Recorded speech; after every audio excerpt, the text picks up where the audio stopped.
just drive on visual. And the Sleeping Warrior again quite a bit more muddy than we expected, and the last 15k very rough and rocky. So, but no, we managed to get through in one piece. Well, the afternoon loop, what are the expectations? We can see that it's cloudy at this point.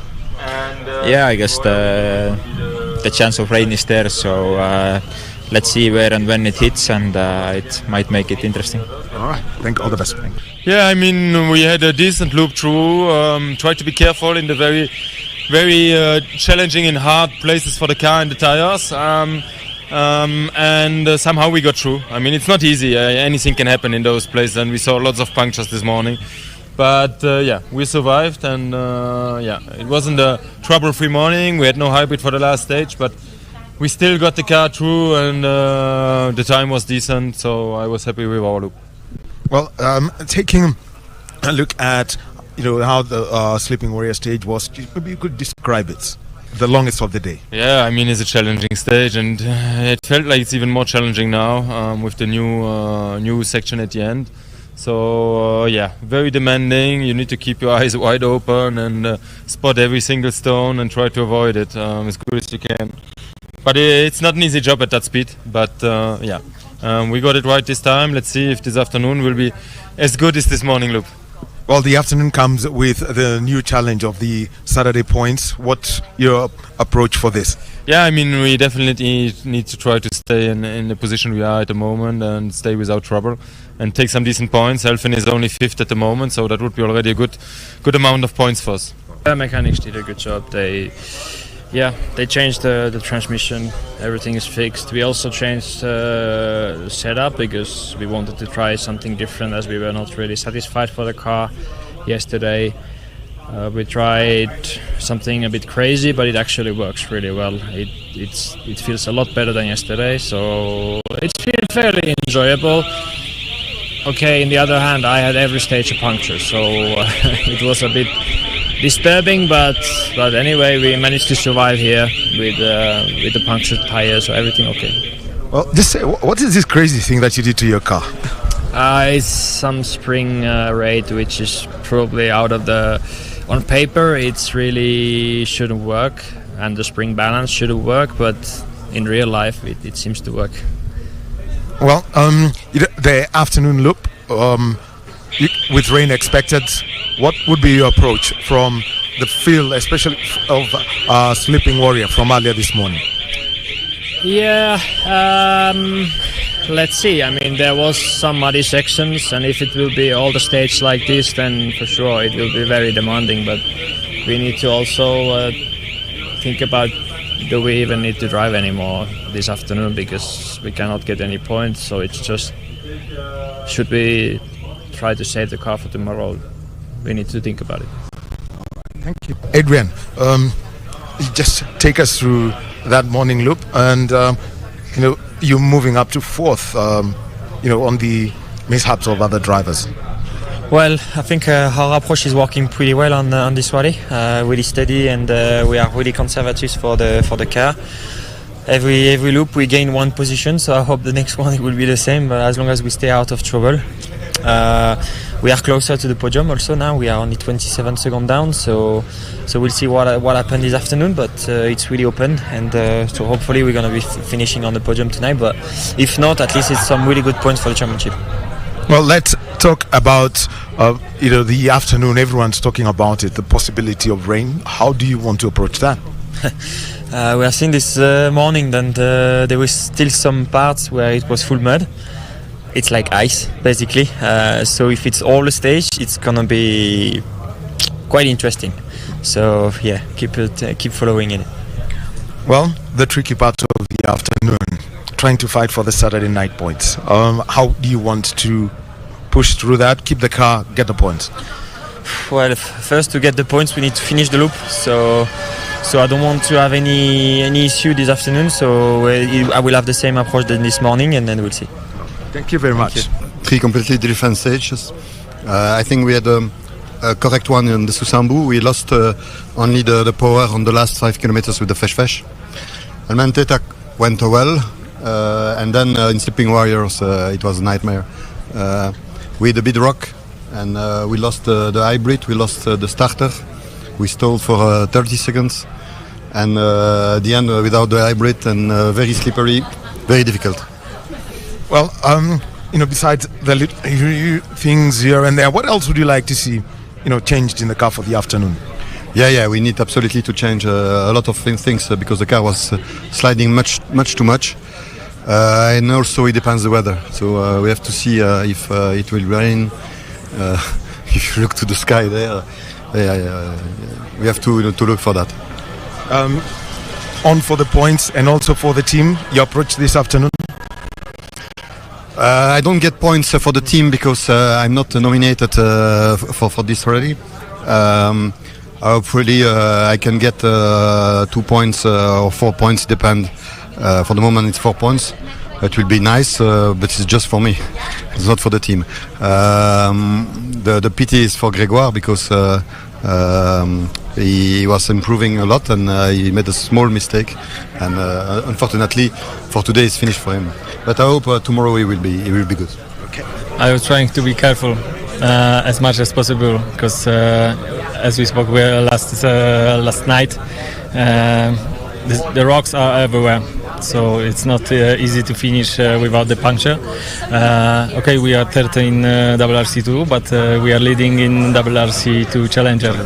Yeah, so I need to be clever and continue like that. How do you want to approach the afternoon with the possibility of heavy rain? It's. I think it's gonna be a big challenge. Last stage, Sleeping Warrior, yes. At the beginning, 3-4 kilometers, we did in muddy condition. So something we know something more about this surface. We'll see. After first one, I was pretty good feeling with the car. Everything was good, so I just wanted to carry the similar feeling, but then. Second one, it was very random locks and probably, I don't know, organizers or someone added a lot of locks on the lines, so I was not able to taking my own lines and it was very hard to avoiding it also. So yeah, this is why I lost quite a lot of time because I had to watch it. But Sleeping Warrior, very typical stage. I mean, very muddy some section, dry some section. Then it was so difficult to drive. So at the end I got a puncture because of the hidden lock I hit. So yeah. The afternoon with the possibility of rain? Yeah, I think so. How would you want to approach it, knowing that there are the Saturday points in store? I don't need to think about it. I think just need to be through the stages without problem. That will be, I think, already very good. So this is my focus. All right. It's been a good morning for us. Puncture early on the first stage this morning. Had to stop and change it. And yeah, lost quite a lot of time in the middle stage then. Had some animals, some cuts changing from the recce. So yeah, not easy. And then again a puncture to finish the loop in the last one. So yeah, not being ideal. Well, the afternoon has got a lot to offer, including, the Saturday points. How would you want to approach it such that, you're still in the running and also picking points for the team? Well, of course, we want to do the best we can. It's looking like a potentially very difficult afternoon if the weather comes in. So we have to wait and see what we face and try and get through it. I think it was, of course, a bit of push, but nothing crazy. I think we just stayed out of trouble, had a clean run through the stage, and the gap was then quite big.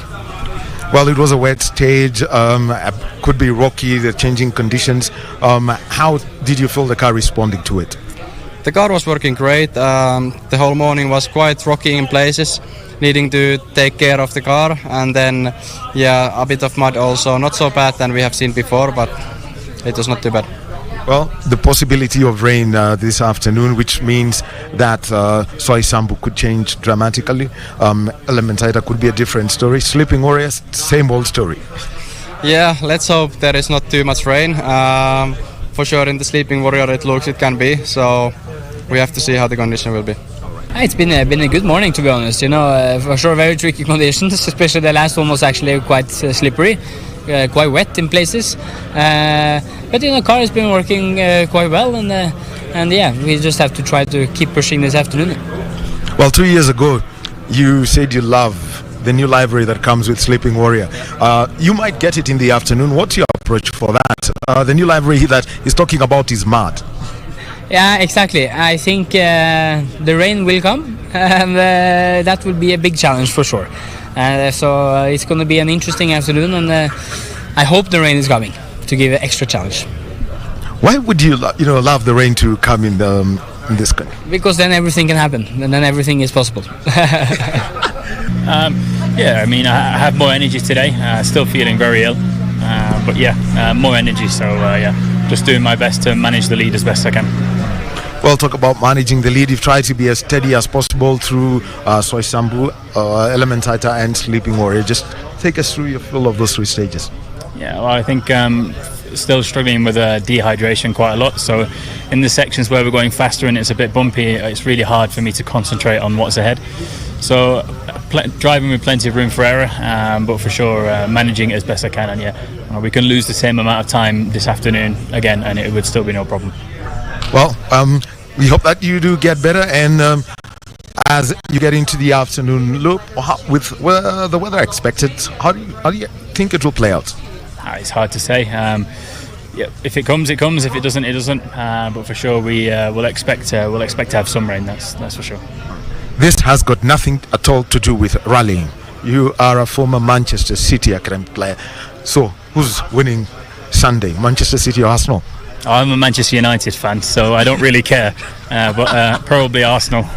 Yeah, basically we touched a rock hiding under the bushes, so enough to break one arm and bend the rest of the rear left. And so even though we had the spare to change the arm because of the bent other stuff, we could not get it back into places. And the biggest part we needed this, we did not carry it with us. So yeah, we ran out of time, and then it was game over. So going into service, because you're coming through the holding area, what you're going to do? Do you want to see if you can be done through the lunchtime service? Yeah, no, so it's game over for today, and hopefully tonight they can fix the car so we can go again tomorrow. Yeah, Sleeping Warrior, we had some muddy sections, but actually it was mainly dry. For sure this afternoon will be different, I guess. But yeah, the few corners where we could experience the mud, it's something completely different. I think we had some black cotton sections. Yeah, it was extremely slippery. So yeah, this afternoon is definitely going to be a challenge, because it will be very easy to go off the road. So you have to be extremely cautious and yeah, be clever. But yeah, if we come back here, it will be a good victory already. The plan for the afternoon, anything that you'd want to tweak in your car? Yeah, I think we will change a bit the setup, go softer for sure to get more grip. Yeah, and experience the muddy conditions that so far we cannot say we really saw so far. Well, we'll be waiting for that. All the best, Nicola. Thank you. Thank you. Nicola Siama, well, WRC2 driver, and joining me just as he lives is Charles Monster. Charles, mud. How does it feel to drive in that? I think the mud we had in this stage will be 10 times more on the next loop from what is raining now. But here when it's muddy, it's really slippery, like zero grip. It will be really tricky, and all the bumps will come a lot faster because we will not be able to brake before it. But it will be nice, and we'll just take it steady, just no risk. Don't make any mistake and carry on the way. Let's talk about Elementaita. It can be fast and flowing, but also tricky. How do you intend to tackle it for the second loop? We had a small moment on the first loop where we were quite lucky to be there. So we will just do the pace a bit down. Even if it's raining, then we go really slow just to carry on the car to the end. Because it can be really fast, so when it's muddy and it's straight, it's okay. But when you come to a braking of a corner, then it's really tricky. So we will make our race, just finish the day and be there tomorrow. I left here with no brakes. Same as last night. So I've done the whole loop with no brakes, which was quite interesting. We took it sensibly, and then probably 5Ks from the end of Sleeping Warrior, I had a double puncture. Went to change the one on the front, went to change the one on the back, and there was no spare tyre. So we've driven all the way out of it and here on a flat tyre. So we only had one spare in the car. Well, the afternoon, is it possible to see your team go do the brakes in the lunchtime service? It's best you ask them, not me. I'll ask it in a different way. I hope so. Yeah, I hope so. Hopefully we can sort out the service on this, because it's quite frustrating, you know, leaving here with no brakes and having to do 70 kilometers racing plus all the rest with zero brakes. It doesn't make it that much easier than it already is. Your approach for the afternoon loop with muddy conditions expected? No muddy conditions. This is just raining here. Over there's dry. Well, you know, he's a local. He knows the direction of the rain. Well, hopefully it's going that way. Maybe you do as well. I'm hoping this will go down there. And look there, maybe. It could be. It'll be fun. Okay. Yeah, but let's put two spare tires in the car and make sure I have brakes, and then we'll go and have some fun. But the gaps are so big between us all now that best just get round and not break it. Okay, good. Thank you. Oh, one other thing, you know, being in two classes, there's the WRC class and two divisions, the WRC and also in the KNRC. Could we be seeing you pushing in the KNRC later in the season? I doubt it. I doubt it. We'll see. If I can get that proto working, it'll be quite good. You know, the Fiesta Proto, then I might do one or two, but not the rest of the KNRC, unless everyone decides to come back. Okay, unfortunately we've been having a lot of problems with overheating. Not the engines overheated, but there are a couple of small things. We had problems with the radiator fan and stuff. The last week the car seemed to be okay, but we took it very easy, because now we just literally, we're not in contention of a very strong position at the minute, the way it looks. But let's see, it's raining now, so let's see if we can go and give a bit of a push now. Just give us a description of the earlier morning loops. Very difficult, demanding and rough, especially Sleeping Warrior. We caught up some mud. It was quite interesting. And now if the rain persists, it'll be quite interesting to see. Well, you love Bundu driving. What will be approach in the afternoon if the skies keep falling on the land? Calma, calma, catch monkey. So just easy, get through the obstacles. You know, it's better to be slower but safer. All right, all the best. Thank you very much. Thank you. Enjoy the drive. Well, and that is Hamza Anwar. You know, speaking to us after the mechanical problems he had after the first 2 days, is now back into contention. So those are the interviews we've had with the drivers that telling us about their experiences in the morning loop.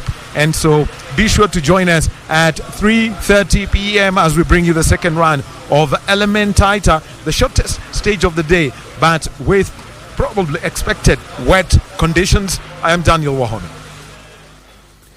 Thank you very much, Wahome, there indeed. Interesting to just hear a reaction of the drivers in terms of pace notes changing, in terms of the rocky situations, and you know, just having a very, very open-minded approach, because remember, when the heavens come down through the rains, then it becomes a different ball game with very slidey conditions. And remember, it is the black cotton soil that can be very, very interesting and tricky, you know, when it comes to maneuvering. The drivers have gone through very tough stages. Sleeping Warrior are called out there as one of the toughest, you know, terrains that one can ever think about.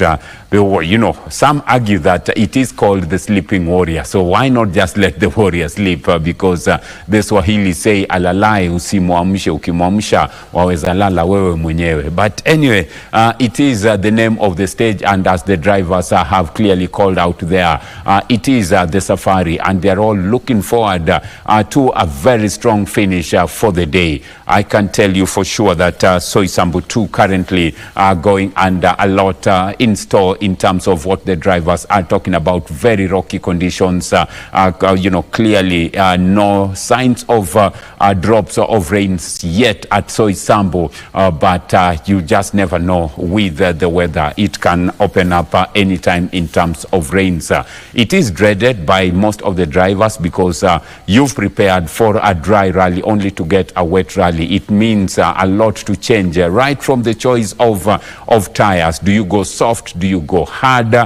Interesting indeed. But with the rocky conditions, there are those opting for hard tires. But let's not forget that there are conditions that must also be met in terms of the regulations for the same. Just to give you a status of who's leading, what as at now, Kalle Rovanperä of Toyota currently leading about 1.2 seconds behind is Thierry Newville leading the Hyundai Charger. Then we have Takamoto Katsuta coming in third position with Toyota. Then coming in fourth is Adrian Fesh-fesh of Ford, who has clearly called out that he has been gaining a position every stage they've gone, and he was hoping that by the end of the day he will have picked up and gone a notch higher to get into the podium position that is in the third place. So it is Toyota, Hyundai, Toyota, Ford, then Elfin Evans comes in fifth position with a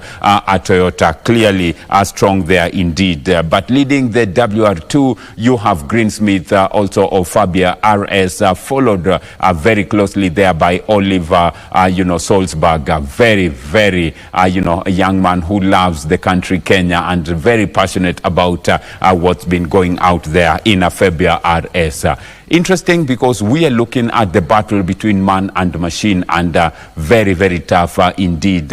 Our reporters out there keeping an eye, and we will be updating you on what's happening from Atalanta Hella, ladies' point of view, mother, daughter, out there, and not forget the Gatimas, not forgetting Pauline Shegu and Lynette Ayuko also in their Subaru vehicle. We will be keeping you updated. Remember, the Kenyan Charger is led by Carl Flash Tundo, not forgetting Kiran Patel, very strong indeed, and hoping that they can keep pushing and raising the flag higher and higher as we experience what's happening from a rally point of view. We will be letting you know, but as Wahome has mentioned, at exactly 3:30 p.m. we will be bringing live Elementator 2 to just see how the drivers will maneuver.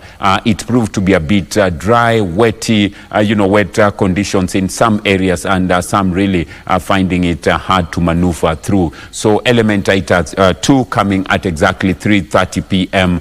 For you back at home to just be part of the same. For those in Vasha, as we always say, please, safety comes first, and do not imitate what the drivers are doing, because these vehicles are super. It impacts very positively on the economy. I'm aware that all the hotels around Naivasha and the environs up to Nakuru, and even up to Maimayu and even parts of Narok, they are full. Mama Mboga is also enjoying, making sure that they are also able to sell what they can. And of course, the cultural artifacts like the one I'm having, you see, they are also enjoying to make sure that the visitors get what they are getting. So the impact on the economy is very big. Last but not least, in tourism, this is a very important. We are working very closely with the Ministry of Sports, the Arts and the Creative Economy to be able to ensure that the jewel that we have as Kenya, the beauty that we have as Kenya, the touristic attractions are projected through this particular event so that the world will know what we have. I'm sure they might have sampled our flamingos here, down there, the Lake Naivasha, the Hell's Gate, our wildlife, and of course our world-class, I keep on talking about Daktari here, because this premier training institution is a world-class institution that we invite everybody to come and train. So overall, I want to say all visitors are welcome. We are indeed very happy, and we are very grateful for the organizers of this event, all those that have participated in the organization. We have nothing else to say except to say thank you. Well, tourism has always been a strong pillar for the Kenyan economy. Things being done around to promote the country. There is sports tourism. We see Brand Kenya was also associated with the Magical Kenya Open just over a month ago. Other events that where Kenya hosts regionally, we've even seen when they've come rugby to promote Destination Kenya. Thank you very much. As you have indicated, we have Brand Kenya, we have Magical Kenya, and we have all the other ministries actually, like the Ministry of Sports, the Arts and the Creative Economy, the Ministry of Trade and Investment and so on.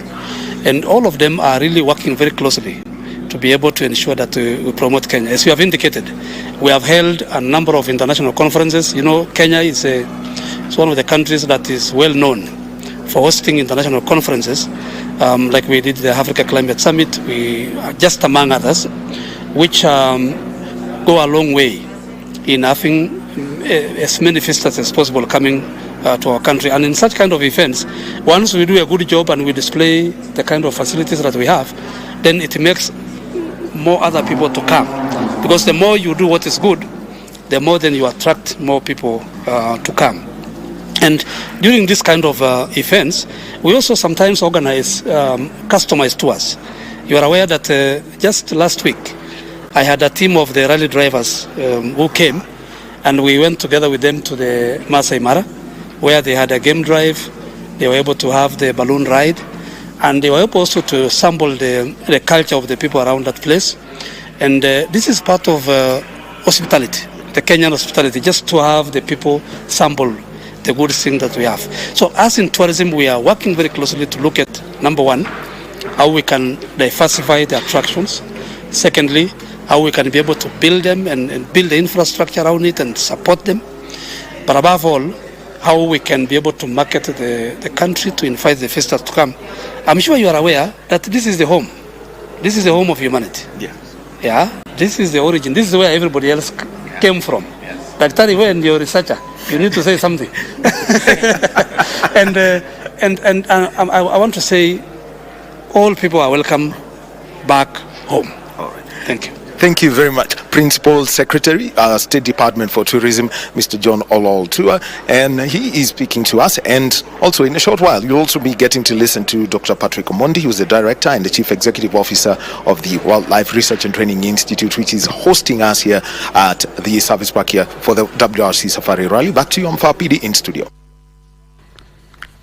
Thank you very much, Daniel Wahome, there with the PS Tourism. Mr. John Ololtua there giving us updates of what Kenya stands to benefit from.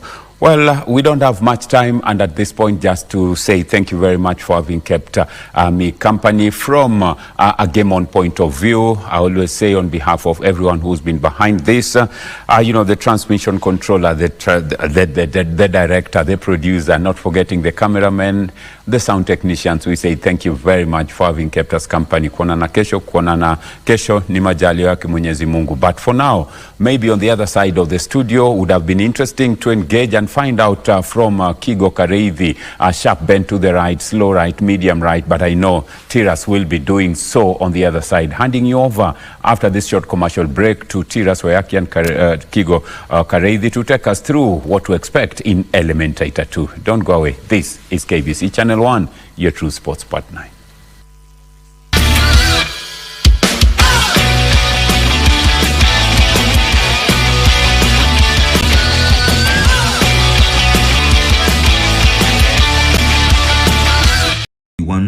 One interesting. Zero breaks, it doesn't make it that much easier than it already is. Your approach for the afternoon loop with muddy conditions expected? No muddy conditions. This is just raining here. Over there's dry. Well, he's a local. He knows the direction of the rain. Well, hopefully it's going that way. Maybe you do as well. I'm hoping this will go down there. And look there, maybe. It could be. It'll be fun.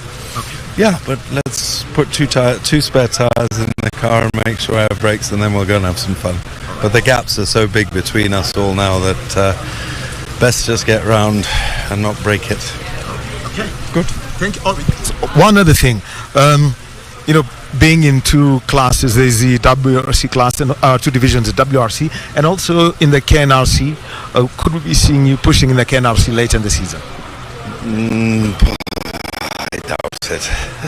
I doubt it. We'll see. If I can get that proto working, it'll be quite good. You know, the Fiesta proto. Then I might do one or two, but not the rest of the KNRC, unless everyone decides to come back. Okay, unfortunately, we've been having a lot of problems with overheating. They're not the engines overheated, but there are a couple of small things. We had problems with the radiator fan and stuff. The last loop, the car seemed to be okay, but we took it very easy because now we just literally, we're not in contention of a very strong position at the minute, the way it looks. But let's see, it's raining now, so let's see if we can go and give a bit of a push now. Just give us a description of the earlier morning loops. Very difficult, demanding and rough, especially Sleeping Warrior. We caught up some mud. It was quite interesting. And now if the rain persists, it'll be quite interesting to see. Well, you love Bundu driving. What will be approach in the afternoon if the skies keep falling on the land? Calma, calma, catch monkey. So just easy, get through the obstacles. You know, it's better to be slower but safer. All right, all the best. Thank you very much. Thank you. Enjoy the drive. Well, and that is Hamza Anwar. Speaking to us after the mechanical problems he had after the first 2 days, is now back into contention. So those are the interviews we've had with the drivers that telling us about their experiences in the morning loop. And so be sure to join us at 3:30 p.m. as we bring you the second run of Elementaita, the shortest stage of the day, but with probably expected wet conditions. I am Daniel Wahome. Thank you very much, Wahome, there indeed. Interesting to just hear a reaction of the drivers in terms of pace notes changing, in terms of the rocky situations, and just having a very, very open-minded approach, because remember, when the heavens come down through the rains, then it becomes a different ball game with very slidey conditions. And remember, it is the black cotton soil that can be very, very interesting and tricky, when it comes to maneuvering. The drivers have gone through very tough stages. Sleeping Warrior called out there as one of the toughest, conditions, terrains that one can ever think about. Some argue that it is called the Sleeping Warrior. So why not just let the warrior sleep? Because the Swahili say, alalai usimwamshe, ukimwamsha waweza lala wewe mwenyewe. But anyway, it is the name of the stage, and as the drivers have clearly called out there, it is the safari, and they're all looking forward to a very strong finish for the day. I can tell you for sure that Soisambu 2 currently are going under a lot in store in terms of what the drivers are talking about. Very rocky conditions, clearly no signs of drops of rains yet at Soisambu, but you just never know with the weather. It can open up anytime in terms of rains. It is dreaded by most of the drivers because you've prepared for a dry rally only to get a wet rally. It means a lot to change, right from the choice of tires. Do you go soft? Do you go hard? Interesting indeed. But with the rocky conditions, there are those opting for hard tires. But let's not forget that there are conditions that must also be met in terms of the regulations for the same. Just to give you a status of who's leading, what as at now, Kalle Rovanperä of Toyota currently leading about 1.2 seconds behind is Thierry Newville leading the Hyundai Charger. Then we have Takamoto Katsuta coming in third position with Toyota. Then coming in fourth is Adrian Fourmaux of Ford, who has clearly called out that he has been gaining a position every stage they've gone, and he was hoping that by the end of the day he will have picked up and gone a notch higher to get into the podium position that is in the third place. So it is Toyota, Hyundai, Toyota, Ford, then Elfin Evans comes in fifth position with Toyota. Clearly strong there indeed. But leading the WR2, you have Greensmith, also of Fabia RS, followed very closely there by Oliver, Solberg, a very, very, a young man who loves the country Kenya and very passionate about what's been going out there in Fabia RS. Interesting because we are looking at the battle between man and machine, and very, very tough indeed. Our reporters out there keeping an eye, and we will be updating you on what's happening from a Talanta Hela ladies' point of view, mother, daughter, out there. And not forget the Gatimas, not forgetting, Pauline Shegu and Lynette Ayuko also in their Subaru vehicle. We will be keeping you updated. Remember, the Kenyan Charger is led by Carl Flash Tundo, not forgetting Kiran Patel, very, very strong indeed, and hoping that they can keep pushing and raising the flag higher and higher as we experience what's happening from a rally point of view. We will be letting you know, but as Wahome has mentioned, at exactly 3:30 p.m. we will be bringing live Elementator 2 to just see how the drivers will maneuver. It proved to be a bit dry, wetty, wet conditions in some areas, and some really finding it hard to maneuver through. So Elementator 2 coming at exactly 3:30 p.m.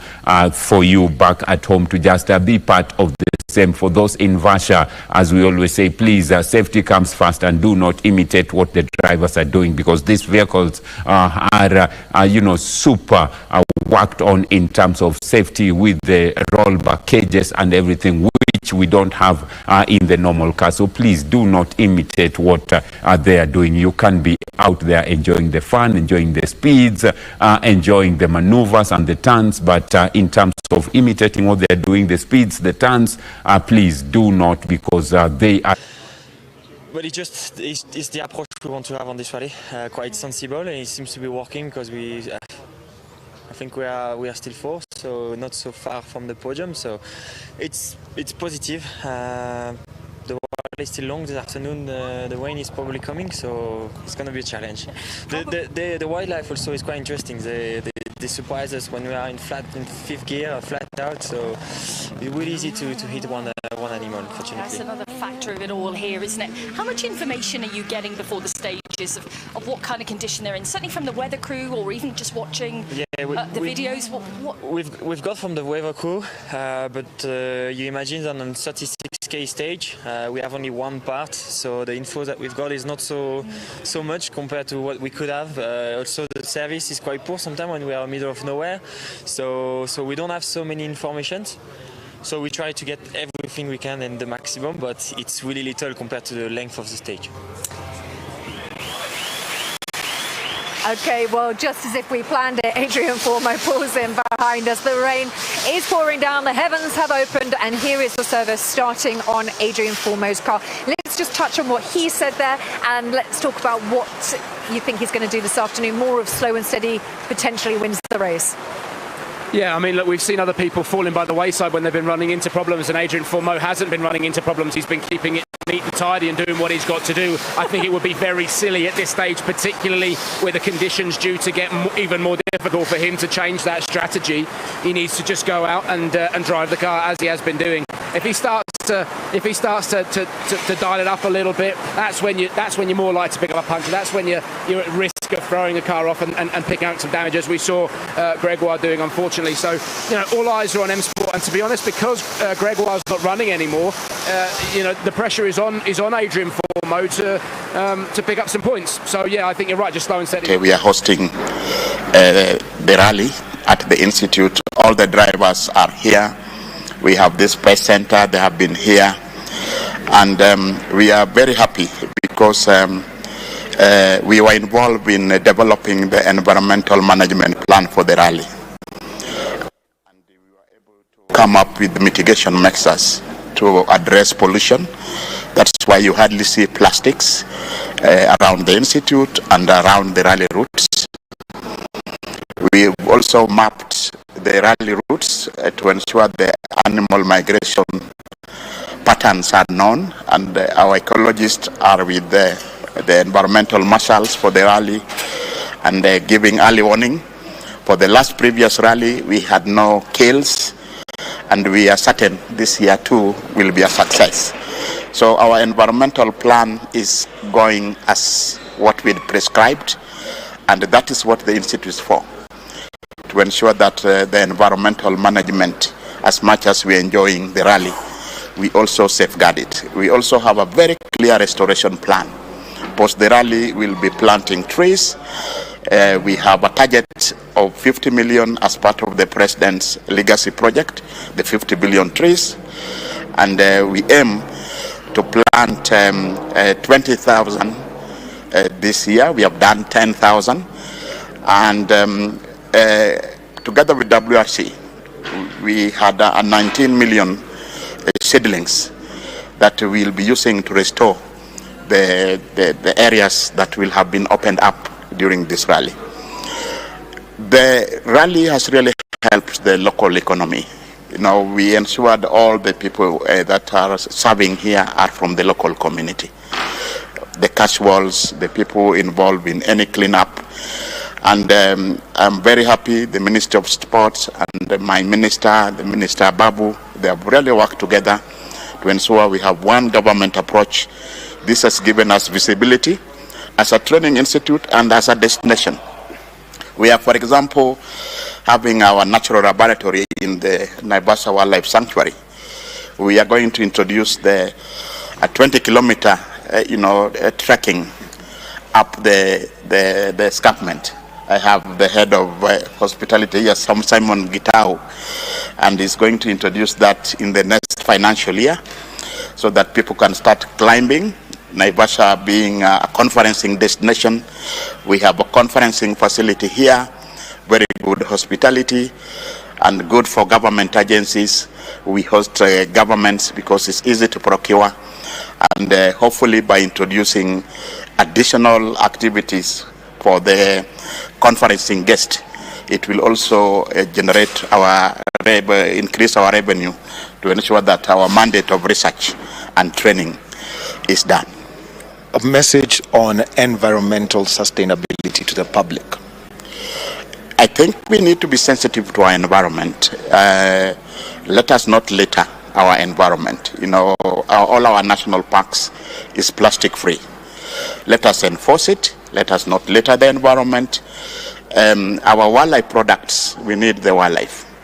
And we need it because tourism is one of the drivers of the economy. So let us not litter, let us not cut trees, let us plant trees, let us plant trees.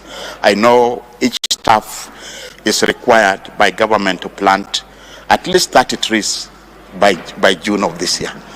In the Institute, we already have the plan. All my 219 staff will have planted 30 trees by June. So let's be sensitive, let's utilize the long rainy season to plant trees. And immediately after this rally, I'll be calling in the partners that were there, the Toyota, Safaricom, KCB, to join in the restoration program. And I think that will enable us achieve the 50 billion tree strategy for the President. Thank you very much, Daktari. That is Dr. Patrick Omondi, who's the Director and the Chief Executive Officer of the Wildlife Research and Training Institute. This is where we've got the rally headquarters, the service park, and also this media center. Yes, that's Dr. Patrick Omondi, CEO, Wildlife Training and Research Institute. But when he was at the Kenya Wildlife Service, he was my sister's boss. The two of them don't work there anymore, but once your boss, always your boss, I suppose. Kego, Soisambu 2, done and dusted. Yeah. We're moving to Elementaita 2 in a very short while, actually in 5 minutes. Okay. So let's preview, because we've just reviewed Soisambu 2, given the time that we've had. Let's preview Elementaita 2. Just to touch on the situation, there's some chatter online that the problem that Newville has is loss of power to the internal combustion engine. You know, these are hybrid cars. Yes. So apparently he finished that stage with the electric motor in hybrid mode. Now they are saying might be fuel pump issues. I mean, you've got another almost 70 Ks to go. Those kind of issues is terrible. And already in this one stage, he has lost 4 minutes. Oh yeah, it's really bad. It's looking so bad. Does that mean his day is pretty much bad, over? Looking very bad for Hyundai. Unless they can do something. I don't know what. Hopefully, it may be just a fuse or something they can try and swap around. But fuel pump issues in front of 2 long stages is not a good idea. Okay, we'll come back and talk about the vehicles later. Let's dwell on Elementator 2. Another tough stage. It's that terrain is all the same. You're going around the lake, very scenic. If you're there on tours, you'll enjoy a lot of wildlife. But these guys, of course, are there for racing purposes. Very tough. Lots of rocks that can catch you out. There's also some chatter about some rain. I'm not sure how bad it is right now. And you know, let's see. But rain has dropped. There seems to be some moisture somewhere. Let's see. Okay. But I don't know whether it's enough to cause any drama. But you know, after this stage, they then have Sleeping Warrior, which is all 6 Ks of rough and tumble. Yes. And so anybody with any sort of problem, I really pity. In fact, I understand Newville's not wanting to talk to anybody. Yes. Because you can imagine what he's feeling. You know, he had started to challenge for second, was a minute and a half behind. Now he's just lost 4 minutes. So, you know, even if they fix that car. And it's really not his fault. It's not his fault. Yes. Hyundai seems to have maybe some teething issues in Safari. But then again, this is the Safari. Yes. Safari, I remember, you know, years ago when the first time that Pirelli came here with their, I think they called them puncture-proof ATS tires. This is probably in the 90s, and you know, the tires had proved puncture-proof elsewhere. But volcanic rocks, Rift Valley, the heat, those tires were destroyed long before the end of the first stage. So this is Safari. Anything can happen. Hyundais have been very good. Their form is very good on the first 2 events. You know, you come to Safari sort of tells you where you really are. Safari cuts you down to size. And unfortunately, it seems to be happening to Hyundai. Both Ford and Toyota, you know, have a long pedigree of being in Kenya, so they know these conditions. Wow, okay. Fourmaux of Ford, 3rd place on the leaderboard. Yes. He's come up proper and he's looking like a proper threat. Oh, yes. So that replaces the Hyundai threat for Toyota. Yeah. Are we looking at pretty much the same scenario from before now, whereby another vehicle manufacturer is challenging the Toyota status quo? Okay, as it currently lies, I'm not sure anybody can unsettle or unseat Toyota. They have 3 very fast cars that are still running quite well. Of course, Adrian is you know, the cat amongst the mice, and he's in the middle there. I think his goal for this rally was to finish well, to show M-Sport, Malcolm and his other boss that, you know, you made a good decision to choose me for this car. So he'll be thinking, I need to finish, yeah? Yes, they might be within reach, but do I want to risk this few seconds just to come out? 3rd place is perfect, man. 3rd place is Podium on Safari. It's respectable. 2nd place is even better. Yes. So I think he's making those decisions. He wants to get to the end of today. And then from there they can sit down, you know, and decide, is this, what do we do on day 3? But he's driving he's driving well, very well. We are very proud of that young man. And okay, yeah. Time for Elementator 2, a live feed. Let's go to Naivasha. See you in a bit.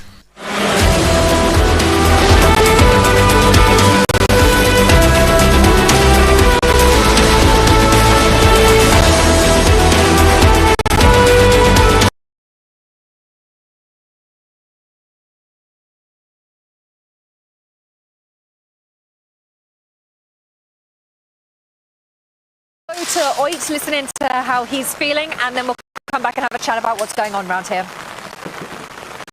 I don't know where to start really this morning. It's been quite busy for you. It's a word you've used. Talk me through it. Let's start at the road section before we even got into the first stage this morning. You said you had some work to do on the car. What happened there? Yeah, we had unfortunately some random things we had to take care before going to stage. You know, otherwise it was going to be tricky, and yeah, it was quite tight in time, and then yeah, going into the stage just before the start, you know, Martin couldn't find his wire as well for the intercom. Finally, we found just a minute before start, but then yeah, the bonnet pin was not in, so I had to go and close this, and yeah, then the middle stage we didn't have the intercom at all anymore, and that was a bit entertaining. But no, I mean, in the end, like random small things, but still kept us busy. You're not going to give us any more indication on what the random things are, no? It was nothing special. Okay. You mentioned obviously that we could see Martin giving you hand signals to get you through the stage. Kind of lucky in a way, I guess, that it was more of an open stage than some of the others on that one. Yeah, but you know, when it's so open and very high speed and you all these artificial stones and things, to see all this without you know, knowing is tricky. So had to keep the eyes open and little marching. But obviously we've done the stage before, so yeah, some bad places I remembered. Sleeping Warrior you've done before as well, and it's always tricky. We always see a bit of rain falling here. We did have overnight rain, which caused some muddy sections at the start. How difficult was it in there this time? Yeah, actually the muddy sections were much more muddy than I expected. We knew there can be some wet places, but since the first corner already was quite a surprise, and then we again had to keep the eyes open because they were just random places. So quite challenging, and yeah, in some reason we were also stuck with the animals in the longest straight. So it was really like in a very busy zoo. So. Lost a bit time there, but yeah, in the end we just tried to keep the tires on the rim because yeah, the last 15K was very rough. What are we hearing about this afternoon and the big rain that has been talked about pretty much all week? Are we expecting rain this afternoon? I guess it's Kenya. We have to see. You know, it's very difficult to forecast here. So yeah, normally it's been rainy every afternoon, you know, here. So. I don't think today will be any different. Good luck this afternoon, Oit. Thank you. Thank you. Well, the irony of this at the moment is our very own Seb Marshall just came and had a chat with us. I miss him as an umbrella holder because he was so tall. He managed to cover us all. But he said still bone dry on the stages. Whether that will remain the same or not, I don't know. But for now, bone dry. Let's dip into what Oit said then. There was a whole plethora of problems, and you actually know of more.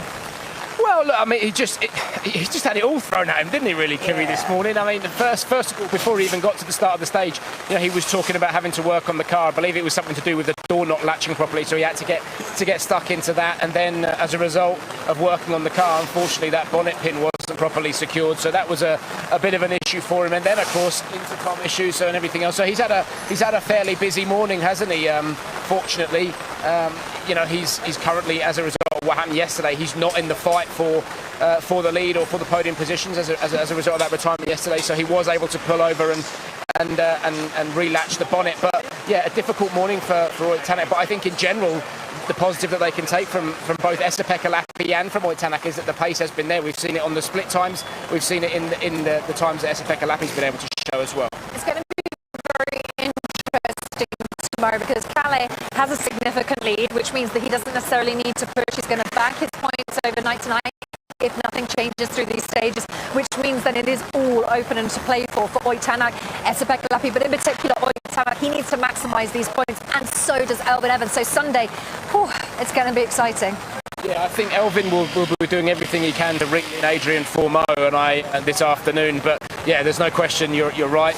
As a result of the new point structure on Sunday, Oit Tanak and Esa-Pekka Lappi will be going flat out with different jobs. Esa-Pekka Lappi will be going flat out to try and take points away from the regulars like Elvin Evans and those guys. And Oit Tanak will be trying to pick up as many points as the championship because he's doing a full campaign. Yeah, indeed. All right, well, we are going to try and hot-foot it over to Toyota. I think it'll be more wet-footed than anything. But in the meantime, let's listen into that interview with Kalle Rovanperä. Kalle, if you had to sum up the stages this morning, the three that you've been through, with just one word, what would it be? Difficult. Difficult, it has been, hasn't it? Changeable conditions, you've had dry, you've had wet out there. What have you thought of it all? Yeah, it's difficult. I would say the first two ones were a bit more clear. Of course, there was a lot of cutting and stuff like this. I was not really taking a lot of risk on there, not even in the cuts. So I would say quite steady pace from us. taking a bit of risk out on the rough places, and everything will work quite well. You had a really brilliant pass through on Sleeping Warrior where others were falling by the wayside with tyre damage or whatever dramas. What was so special on Sleeping Warrior for you? Was it just what you described as staying out trouble and knowing where to push? Yeah, I would say I felt that I was driving quite fast always when the condition was good, even in the mud, and then yeah, when it was rough, I still took quite good care of the tyres in the car, and yeah, it worked out well. How tough was the opening sector of the stage, or where the mud certainly came in and the standing water? How tricky was that for you? It's always tricky here. You can have big puddles where you really don't even steer the car anymore and stuff like that, so you just try to manage through them. So yeah, it can be an interesting afternoon if the rain comes. Well, if it's been difficult this morning, I can't wait to hear the words you're going to use to describe this afternoon, because conditions are set to change from what we hear. Yeah, let's say our position is at the moment pretty good, so normally I like the rain, but now I could drive without it. So you're not doing any rain dances at the moment then, no?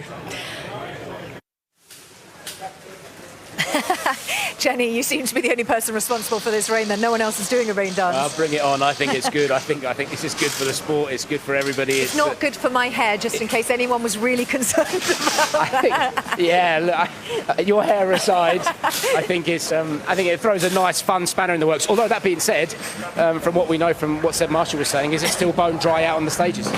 Yeah, indeed. All right, well, there is so much water behind, and you know, in M Sport particularly, it seemed like they were in just a little bit of a curve in there. They were sort of mopping up the water as they were going, same as they are doing here. A little bit more shelter just here at Toyota, but there we go. The mops, yeah. The mops even, are out. Even Jari Matti Latvala are getting stuck in there. Go on, Jari Matti.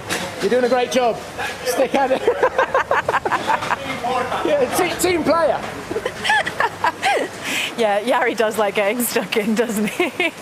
Fantastic, amazing that. But it is, to be honest, that is the one thing that we'll take away from Safari Rally Kenya every single year that we come here. This is a full-on team effort from Sebastian Ogier doing repairs on his car, I think, to Esa Pakalapi, also doing that last year, to Jari Matti Latvala getting involved.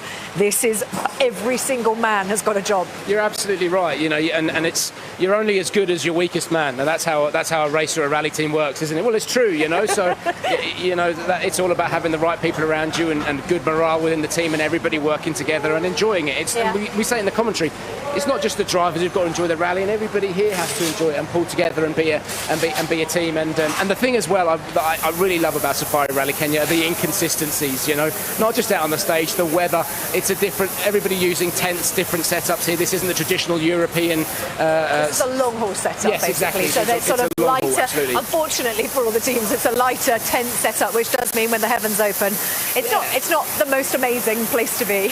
It's all just a little bit. It's all just a little bit tighter and everything else. So yeah, it's just brilliant. I think it's great.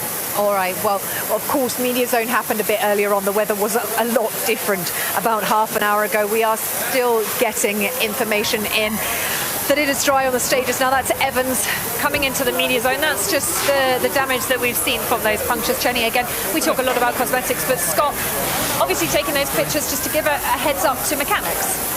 Yeah, he just be taking photographs, be passing that on to engineers and everybody else too. And I think that's actually in the regroup, the Parc Fourmaux zone, if you like, where the guys can't touch the cars, the mechanics can't come and touch the cars before they come into the media zone. So they'll just be passing that on to the team.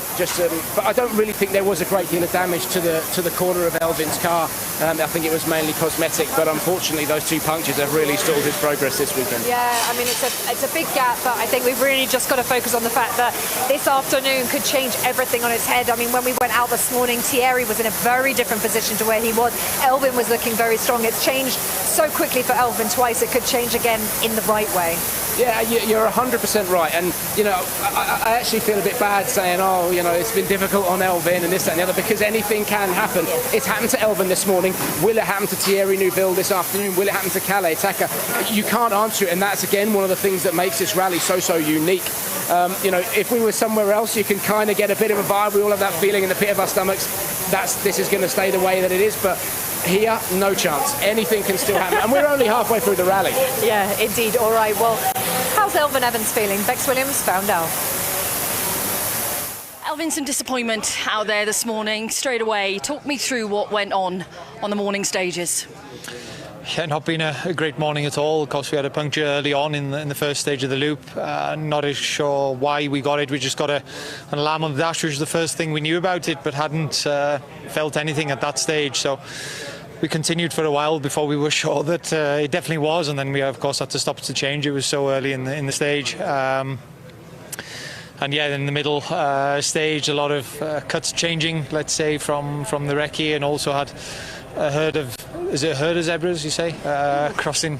That's a good question. Well, it was about 20 of them anyway. And let's call it a herd, shall we? And there was the worst time of the stage they could have picked to do it, right in the middle of a 600 or a 1 kilometre straight. So yeah, to go down to third gear there wasn't the best way, but yeah, and then of course the last one, another puncture, so it's not been a great morning. It's not been the best of mornings, but as we know at Safari Rally, it can all change around, and this afternoon is the prime example potentially of that, because there is the major threat of rain. We've been talking about what it does to the surface here, but you're the man who knows the best, so tell us exactly Why do I know the best? Because you drive on it. Did you not do that this morning? No. Did my eyes deceive me? It wasn't raining this morning. But it was a little bit wet. You've driven in rain before? A few times. Don't be difficult, Evans. Not that often. I live in Wales. But it's a little bit different here than, let's say, gravel rallies when we're in Europe. The surface here is different. So when it does rain, what happens? I think it's the intensity that's the key factor, and of course the ground is so hard it just sits on the top until it has time to sink in. So of course then, even though we have a gravel tyre, the aquaplaning is crazy. So yeah, if it does rain, it's probably going to be very difficult. So it could all change around this afternoon then. It's the opportunity maybe to make a difference in difficult conditions. Yeah, sure, and to try and get through it. It's a very fine balance to find. Williams and the wildlife. Well, it can be called a dazzle of zebras as well as a herd of zebras. So I think a bit of Welsh wildlife descriptions was bang on there. You just Googled that, didn't you? Yeah, obviously. How would I know that? Yeah, interesting what Elvin Evans was saying there as well, you know, and he certainly hasn't given up, and he understands the unpredictabilities that this rally can throw up. But like yesterday morning was a difficult morning for him, this morning probably even more so, and yeah, to drop from second to fifth, disappointing, but yeah. It's so difficult each time to pick yourself back up, isn't it? Because you've had what you deem as bad luck, the luck swings in your favour, and then yet again it comes again. So now Elvin's back at that point. He's got to pick himself up, he's got to get back into the game and back into these next three stages and see what he can make of it. Yeah, but you know, look, that's rallying at the end of the day. That's life, isn't it? Yeah, that's how it works. That's the sport. That's rallying, and you know, for Elvin and Scott, they just have to keep themselves together, keep their heads together, and go out and make the most of the package they've got underneath him, and hope and pray they don't come across any wild rocks or any more wildlife. And there's plenty out there. That's there for is, sure. Absolutely, but they've just got to hope and pray that they can maximise their opportunities this afternoon. I think that's the name of the game, isn't it? Okay, well, we have got Taka with Bex Williams, who is still stuck in the media zone if anyone wants to send some help down to her.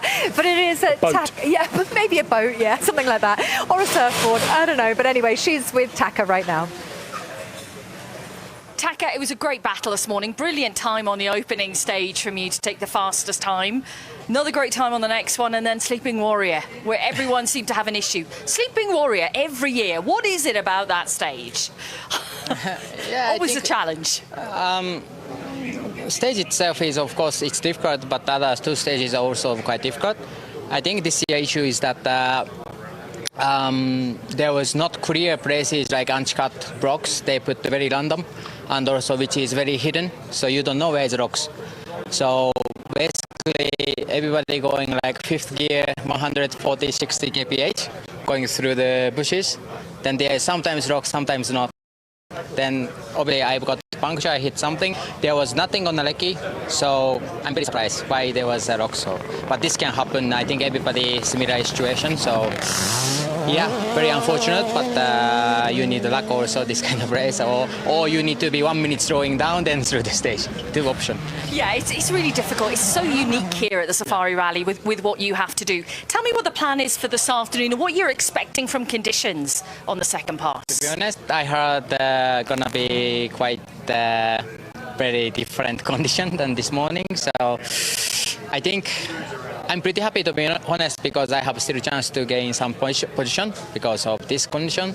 if I'm be smart with that Or problem. brave? No, I don't think brave it will work well. No? I learned from last year. So. So, let's see. Oh, you look disappointed, Chenny. Yeah, I was hoping for a bit of a deluge of rain over there, just to spice things up at the end of the day. Well, let's see. Still an hour or two to go before we get up there. A bit more high altitude as well. Certainly were some damp patches up there, weren't there? So, yeah, it's just quite ironic, isn't it? The first time since we've returned a few years ago, they've had the snorkel option and haven't really needed to use them thus far. But let's see. No, I mean, look, at the end of every stage, every driver they'll be carrying air filters in the car with them, so they have the option to change the air filter and everything else. And of course, that does suck in a whole load of dust, and it's that air filter's doing a really important job this weekend. So, you know, at the end of every stage, they'll normally just change the air filter and give the car as much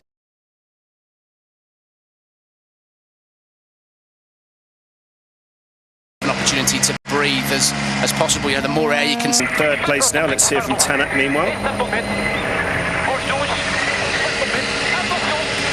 Oh, that's looking like a good run, almost 10 seconds quicker than EP. Are you happy with that one? Yes. Yeah, sometimes he can be a man of few words. Just a little bit. 2 words. So he was a bit perturbed, wasn't he, at the end of the last one? It sort of obviously had the dust issue, but it seemed that there was something else going on. We didn't quite get to it because he wanted to go and have a look at it. You know, the dust was caused, we saw from the door issue, but there seems to be something he's not entirely happy with. The pace isn't bad, though. 9.6 seconds quicker than Lappy with an 8.25.7. Sederidis now making his way through. Close-up view of my trees. Now they are distinctive. That's one of the wonderful scenes of these savannas, isn't it? As they come through as our eye in the sky. Really gives Jordan a run for his money. Of course, he had his best career result, didn't he? Here a few years back, was 7th place. He's definitely enjoying his run out there. You couldn't wipe the smile off his face, even though he was, you know, drenched in sweat. You know, no disrespect, but he's a lot of the sort of athletes, aren't they? A lot of these guys, you know, we know the likes of Mikkelsen, Doug doing triathlons, things like that. Sederidis not quite to the same fitness levels of the regulars, so it really does work hard. Does our Greek privateer. 39.3 seconds down now, 11 kilometres.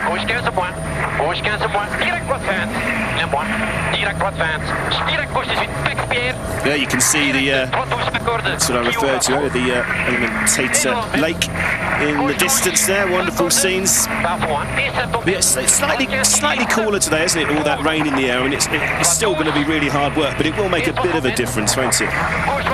Yeah, a bit of a difference. I mean, you're absolutely right, PK. These guys are supremely fit. You know, Elvin Evans, Kalirov and Pera. Elvin in particular, I mean, he is so fit and he's training all the time. I'd go so far as to say he's almost addicted to it, you know.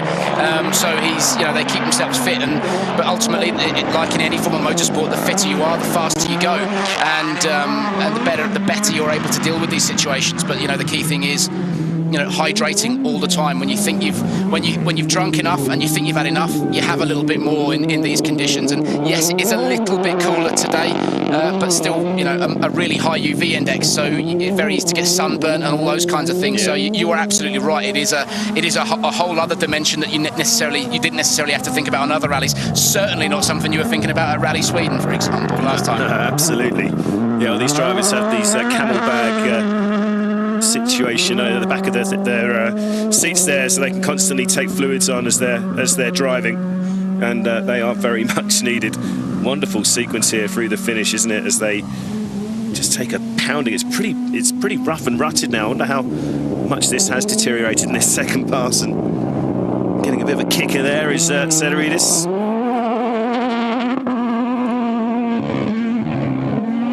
That's another stage completed. I think it's great that people like Jordan Serdaridis come and get stuck in and have a go, and you know, he's always smiling, he's so happy to be here, and he's quite humble with it all, isn't he? He's very much like, I'm not here to compete with the other guys, I'm here battling myself. Here's Thierry Newville. This is great news, and it's also great news to hear that engine going. Serdaridis will hear from him shortly. I do speak a little bit of French. I caught the word facile. I don't know if you're saying more easy or less easy. Let's hear from him.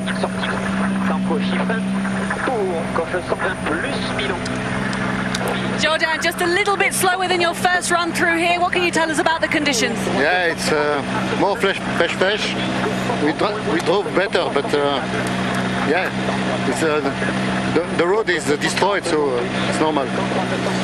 Yeah, so what he's referring to there is we get some fantastic shots from the helicopter of Adrien Fourmaux, but yeah, what Jordan Serdaridis is referring to there is the fesh-fesh, and that's how soft the ground is. Fesh-fesh is like a talcum powder type substance. It's like very, very fine dust, and it's gotten worse as you know. They've used this stage this morning, so I think 30 odd cars have gone over it, and it's just churned it up. So it's made the fesh-fesh even worse. It's gotten softer and softer as more and more cars have come across it. So that's why the stage is a little bit slower, and all that dust has just now been churned up, and that makes it all that more challenging in particular. Yeah, so that's what Jordan Serdaridis was talking about there. Yeah, perhaps another reason why Hyundai have opted to run that snorkel. We're expecting it to be all about the rain. I mean, we know there's some in the area. I guess it's possibly a combination of the two, right? No, you're absolutely right. It is to protect the car from the dust and the fesh-fesh. You don't want, and we've seen it over the weekend, you know, where drivers haven't got to the or co-drivers rather on the little actuator switches haven't closed off the frontal air intake to activate the snorkel, and the car's just sucked in a whole load of dust, and it's immediately dropped power. So it is. You're absolutely right, PK. The snorkel is there to protect it from the dust and from the fesh-fesh. And who knows? We may see a little bit more rain to come in Sleeping Warrior. Let's find out a bit later. But meanwhile, Adrien Fourmaux, with all the drama that's been going on, again, a tactical masterclass, sticking to his guns. We've mentioned it a lot over the weekend, but look where he is in a fine third place. He's 45 seconds up on Newville. So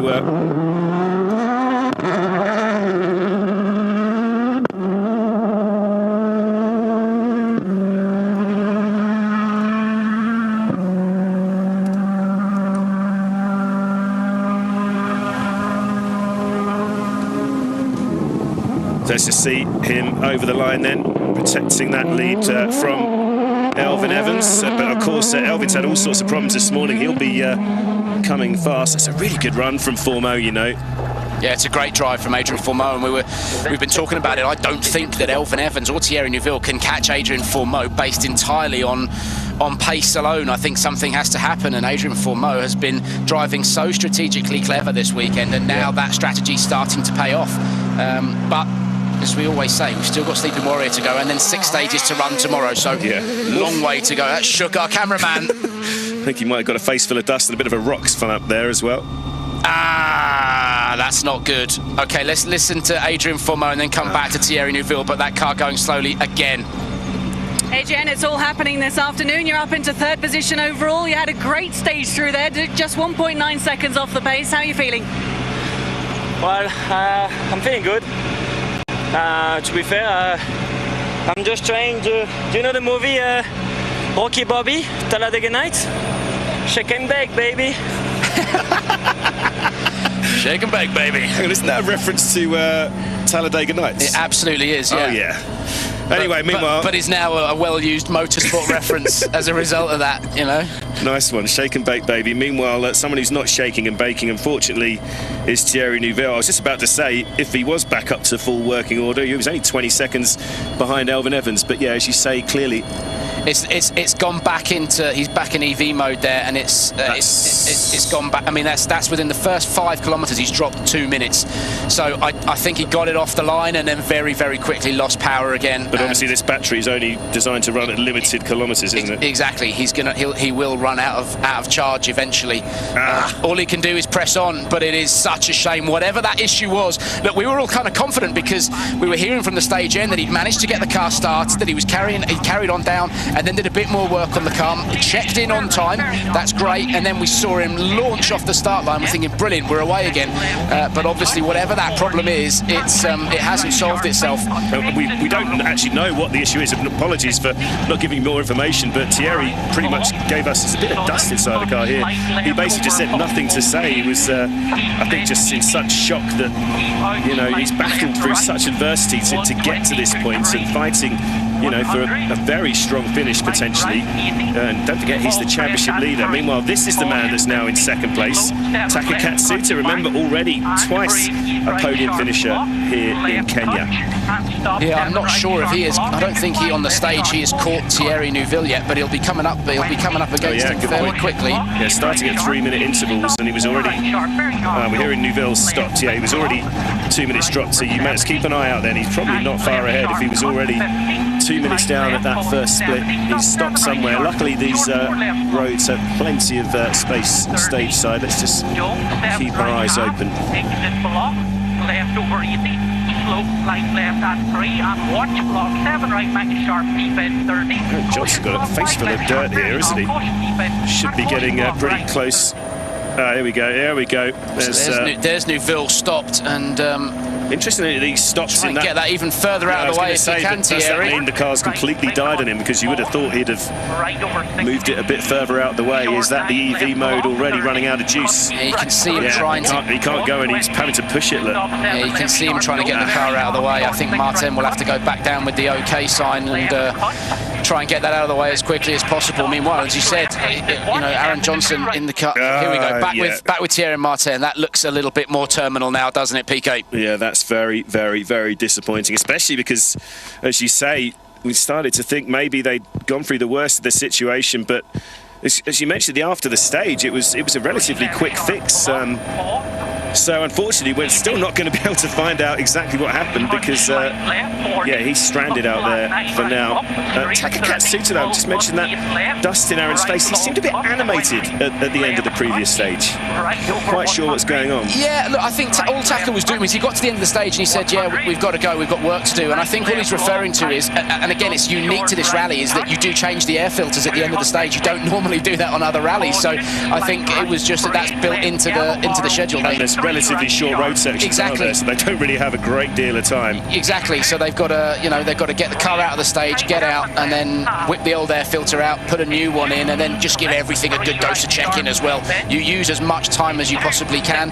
They might, in some instances as well, want to do tyre swaps, stuff like that. So I don't think there was anything wrong with the car. I think it was just we got stuff to do, so we've got to crack on and get going. Yeah, let's hope so. It just a little bit animated, but yeah, I think you're right. He certainly looks like he's at full pelt here. 1.3 seconds down. That's the benchmark still by Tanak actually at the moment.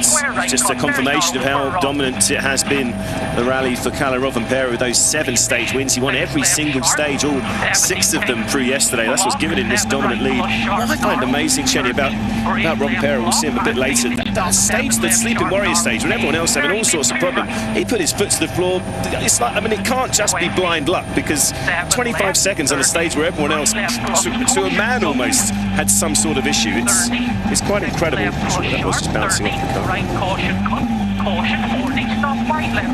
Yeah, I mean, to be honest, yeah, PK, he's just as, you know, we've been talking about this throughout the weekend. He is just an absolute master at work. He's got an ability to carry speed and to be incredibly mechanically sympathetic with the car, and to feel grip. But to go that quick on stages like this, now Newville's back on the move again. And engine running. So that's an engine running as well. So they've managed to get it reset. Yeah, I mean, now graphic there obviously indicating he's in 5th gear. Yep, that would be right. Obviously, clearly not full speed. Looking at those that telemetry down there, but this is still great news if he can limp on here, but still Sleeping Warrior to go. That's the problem. Yeah, it's clearly an intermittent issue of some sort, and maybe that's electrical or something like that. You know, normally when you've got an on-off issue, it becomes an electrical problem. But the fact that he's not up to speed again, you know, the honest answer, I don't know. We heard on the previous stage, Martin Vidager said we heard the words fuel pump, so maybe it's a fueling issue of some sort. But until we know from the team or from Thierry, we simply don't know. Well, he's he's hemorrhaging time and dropping minutes, and yeah. I think that's kind of... I mean, it does get to the point that, well, let's see, obviously you're going to incur time penalties. It's this same situation now, isn't it, with the new points format. If he's not going to trouble the points, you know, come the end of Saturday, obviously that's a different breakdown now. Then it might get to the point where there's little point, just get that car fixed and come out again for another go for Super Sunday. I mean, he's got to drop over 20 minutes to drop out of the points today, so I think it's worth his while pressing on if he can. Yeah, I mean, and it's top 10, isn't it, that can score points at the end of Saturday, with 18 for the man who's in the lead at that stage. So, yeah, let's see if he can just keep going. The problem is, we don't know what the issue is. You don't want to do further damage to the engine. There's so many sensitive components. Let's see. But anyway, he's still moving, as you say, intermittently moving. Meanwhile, let's just focus on Taka. 4.2 seconds off that Tanak benchmark at the 13-kilometre split. He's already in a pretty comfortable second place now with Fourmaux behind him. Yeah, this is a different strategy for Takamoto. Katsuta now, real opportunity for good championship points and you know, another podium finish at the Safari Rally. Taka looks reasonably clean. Aaron's got a face full of dust. He looks like the Northern Irish Burt Reynolds. He's got a hell of a dust moustache on him there, isn't he? Fitness Burt Reynolds. Yeah, that's an interesting analogy as we see Elvin Evans and Scott Martin away. They've got now a target ahead of them, haven't they, of course, with Adrien Fourmaux. Still a bit of a big gap, but let's hear from Taka. Just check everything's okay in that car.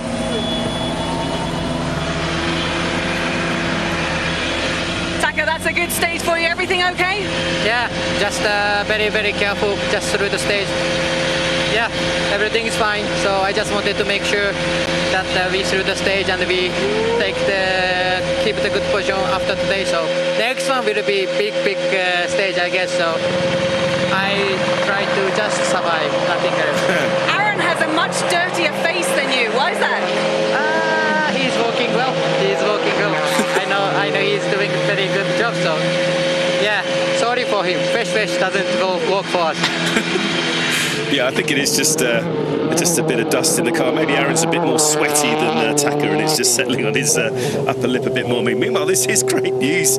Thierry Newville, he keeps surprising us once again. We saw him stop. We know he was in EV mode because it looked like he'd had to stop at not a particularly safe place, but I think that wasn't really out of choice. But obviously, once again, whatever the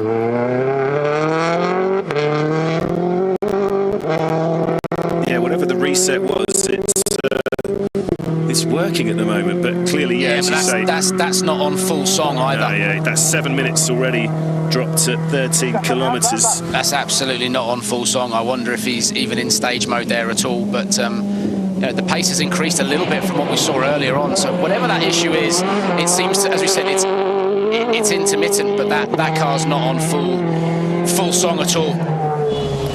Well, you can hear an alarm running going off in the car as well. Yeah, he's not going to be happy. I mean, we didn't give much information out of him. I wonder if Molly could eke a little bit more technical info about if he even knows exactly. I'm sure he's got more of an idea now once the road section repairs. Back with Elvin Evans. Let's hear from the troubled Thierry Newville. Just a couple of stages ago, he was in second place. He's going to be at least down in 5th or 6th again. Well, he's already 5th.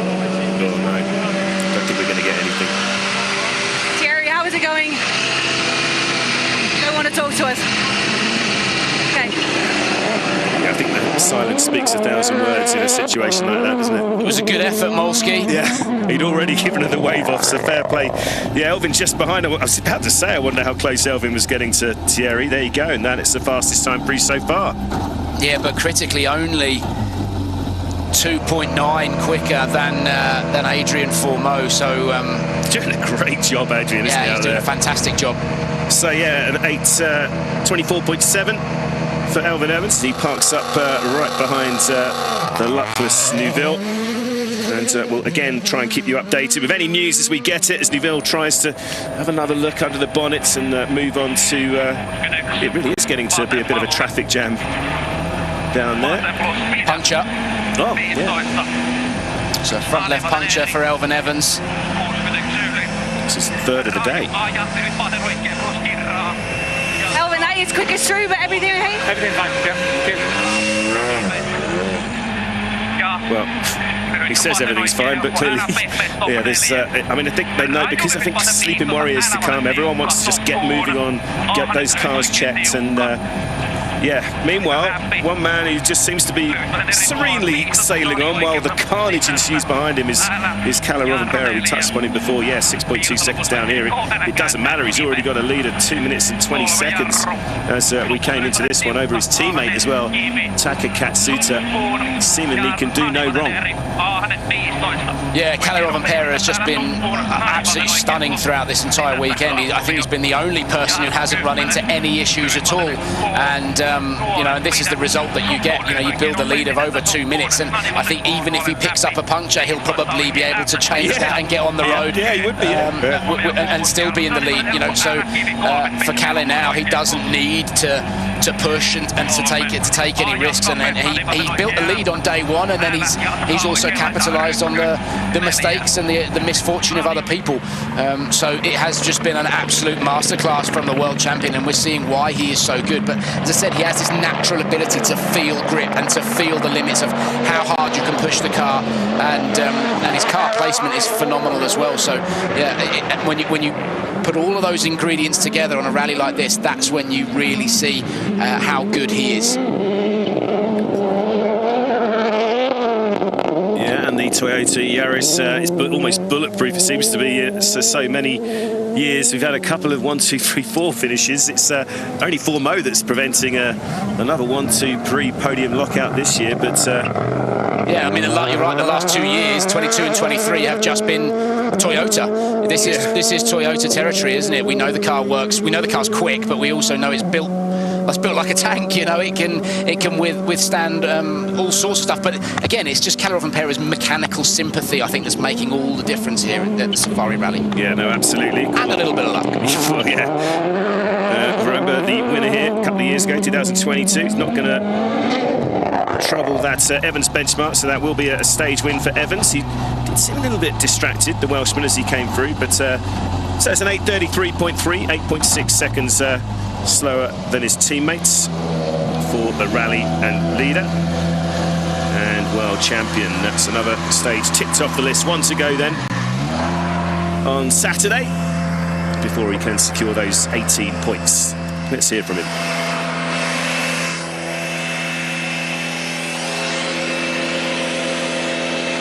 Kalle safely through, down by 8.6 seconds, but I guess you're just taking it easy and being careful? Yeah, I'm just trying to be extra careful. It feels that even with this low pace, there is still some surprises and more rough parts than what you expect. So yeah, all okay. Give us an idea of what the next one will be like. I have no idea. Probably tricky. So then to WRC2, Gus Greensmith again, like Rovanperä. I mean, I can't really think of a major issue for Gus other than him being sick as a dog. It's been a remarkable run for the Brits on a rally he really does love. Remember, claimed his best ever finish here in Rally 1 level, of course, in 4th place a few years back. And it's been an interesting one, isn't it? Oliver Solberg, he's got the bit between his teeth. I mean, we're all sort of thinking, what are you doing? Was it 3-minute lead? But he started to nibble away a little bit. But I don't think it's going to trouble Gus just yet. He's certainly got it a little bit in hand. 5.5 seconds only dropped in the previous one. It's still well over 2 minutes. But fair play to Oliver. He's trying to put the pressure on, or keep the pressure on. Yeah, Oliver's getting stuck into to try and reel in Gus. Again, I don't think he can do it on pace alone, but it's all about putting the pressure on, as you said. And there's Gus's dad, Charles, and Chris Patterson, former co-driver of Christian Solberg there as well. Yeah, so nearest the camera there with a big smile on his face was Christian Solberg, and you had Charles and Chris Patterson in the background, who was co-driver, of course, to Petter Solberg. So Gus Greensmith with good people around him, and all that stuff pays off, doesn't it? It's having all that experience and those wise words in your ears make a big difference. But for me, I think Gus is just, because he's poorly, he's not well, he's really struggling to, he's got a tummy upset, so he's struggling to remain hydrated and everything else. So I think what he's done has been phenomenal. He's kept that car, on the straight and narrow, hasn't got into any, run into any issues at all, and he's just doing what he needs to do now. Yeah, absolutely. Let's just watch him now through these final few kilometres. Got a couple of split timers then for these early runners. Kaito Katanovic into the stage as well. The pole is 10 seconds down on Gus at that first split. But yeah, Kaito the winner here the last 2 years, of course. We'll see him shortly, but currently in third place after conceding his second position to Oliver earlier today. Obviously stark differences between the WRC2 cars and the Rally 1 cars as well, one being obviously the ride height and everything else. In fact, within the class, the Skoda can does run just a little bit higher than the Hyundai as well, and that's a bit of an advantage here. But obviously you've got power, slightly different tyre as well, so yeah, a different machine altogether. Yeah, so Gus completes. It's a 9:05.2 for the current leader. Got a first split as well for Oliver Solberg, just 1 second down. Here is Kaito then. Paniak alongside. You knew it was going to be a big ask to stay with these front two. Let's hear from Gus, see how he's feeling this afternoon. Gus safely through this second one of the afternoon, and the guys behind you are slower on the split so far, so how did you find it? It was okay, yeah. Spent the morning just trying to protect the lead as much as we could. Seeing how bad Oliver's morning was yesterday, we thought if we've got such a big lead, we need to protect it, and then this afternoon we can step it up now when we know where the bad sections are. So yeah, just a big one to go. Are you discovering what you're made of, being able to compete with this sickness that you have? To be honest, I actually feel a little bit better now, so. You look better. It's going in the right direction.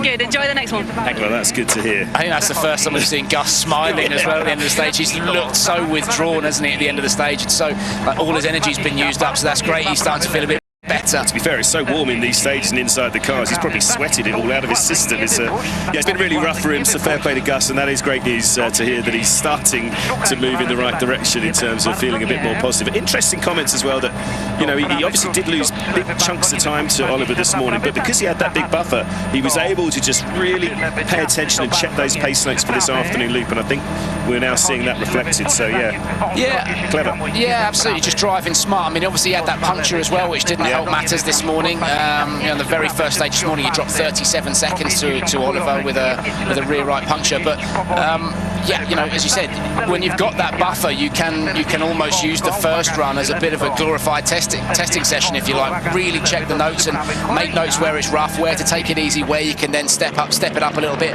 wind it on a little bit, and obviously that's what Gus is doing, having a bit more of a go this afternoon. So yeah, a good strategy. Yeah, Kaito has played a pretty clever game as well, got himself in a really comfortable podium position. The hat-trick of wins may not be on, but yeah, if those two at the front do start getting a bit carried away, he's sitting there nicely, but yeah, he's been playing a very clever game again. Just a reminder, those flashing lights just to warn off any wildlife, because obviously there is so many animals around these savannas. Mostly they'll be sort of scared off, I think, by the noise of the rally cars, but yeah, that's what those flashing lights are there for. Yeah, by regulation they have to have something to warn off the animals, and either a horn or flashing lights or something like that. A lot of the Rally 1 cars running an extremely loud horn to just warn off any animals if they do get close. So yeah, again, another unique part of coming rallying here in Kenya. Yeah, absolutely. So Kaito blasting on very close now towards the flying finish. 9:05.2 for Gus Greensmith. He's clearly not going to trouble that, and see how close he can get. 17.9 the last split. Yeah, he's losing a pretty regular sort of couple of seconds every stage, but another stage completed crucially for Kaito as he seeks to claim another podium finish. 20.1 seconds off Gus's benchmark.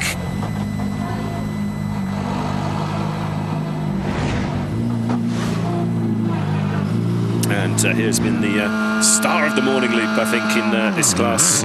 Oliver Solberg and Elliot Edmondson. Another man who was very sick at the start of the weekend, but he managed to shake it off, I think, just after shakedown. Let's hear from Kaito. Kaito, just one to go after this one, but tell us a good story from in here. Good story?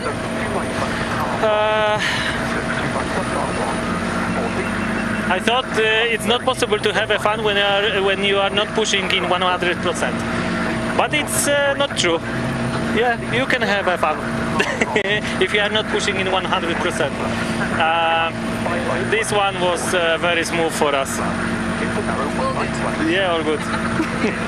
Yeah, he's always got a smile on his face. So you can still have fun when you're not attacking. Just wanted to reiterate, of course, it is the first outing Katanovic has had this year. We've seen it the same number of times over the last couple of years. His sort of steady Eddie approach has often kept him consistently in the running to the back end of the WRC Championships the last couple of years. And another podium start. Oh, there's Heather Solberg, 2003 world champion, of course. Watching on, Mum Pernilla here as well. They follow Oliver through most of it on every round. Of course, teammates, of course, are Gus and Oliver, and a long way to go, but we're all sort of thinking, is this going to be the start of we say it every year, certainly last year, it just feels like the 3, 4, 5, even 6 drivers that could still be in the hunt in that championship fight. Yeah, there's so much competition in WRC2, and we were talking about it when we were commentating on this exact stage this morning as well, PK, that had Oliver not had those problems, there'd be not a lot to choose between himself and Gus Greensmith, and you can see that here, exactly a tenth of a second at 11.39 kilometres. Fast forward 2 kilometres, and it's still 1/10 of a second between them. So, nothing to choose between Gus Greensmith and Oliver Solberg. And listen, if Oliver Solberg finishes second this weekend here at Safari Rally, that's not a problem for his championship. That's a good thing as well. He'll be delighted to take those championship points away. Frustrated, obviously, that he did pick up those day one punctures, but has fought his way back up into second place, and just Gus Greensmith ahead of him now. But if it stays as it is, with Gus taking maximum championship points and Oliver finishing second, that's still a good haul of points for his championship as well. Yeah, so just 0.6 of a second then, slower than his teammate, 9:05.8. But yeah, as you say, really good run. This on the back of course, winning on home soil in Sweden 6 weeks ago. So really strong starts. It's Gus's first outing, of course, of the season. Let's hear from Oliver then, see how he's feeling this afternoon. Oliver, just 0.6 of a second down on Gus in there. Tell us, how much are you pushing this afternoon? No, not really. I mean, I did a mistake in there, and there was a rock on the line there. Just saw it, but I hit it, so I think it's okay, but I don't know.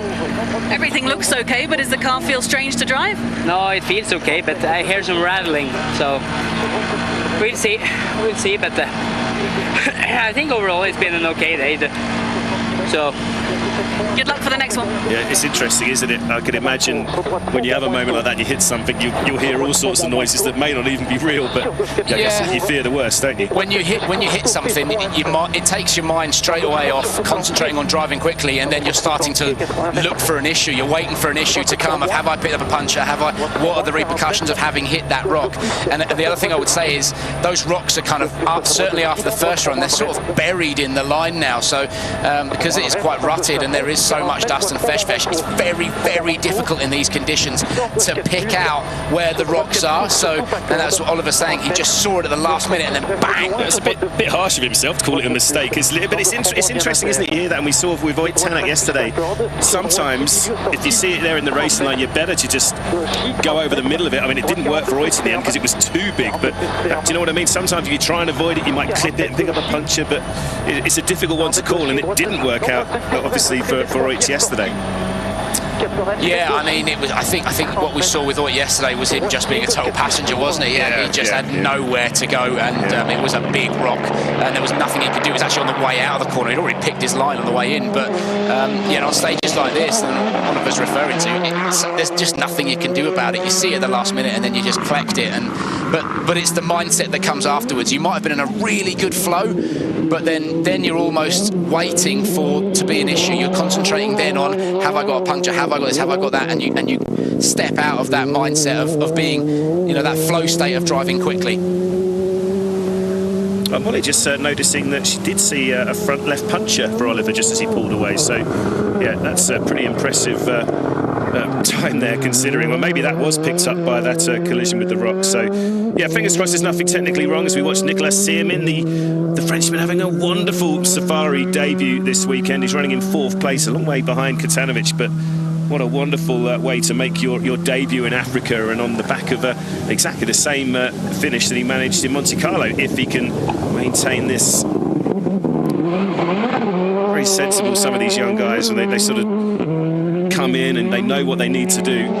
That's another good run from Seamin.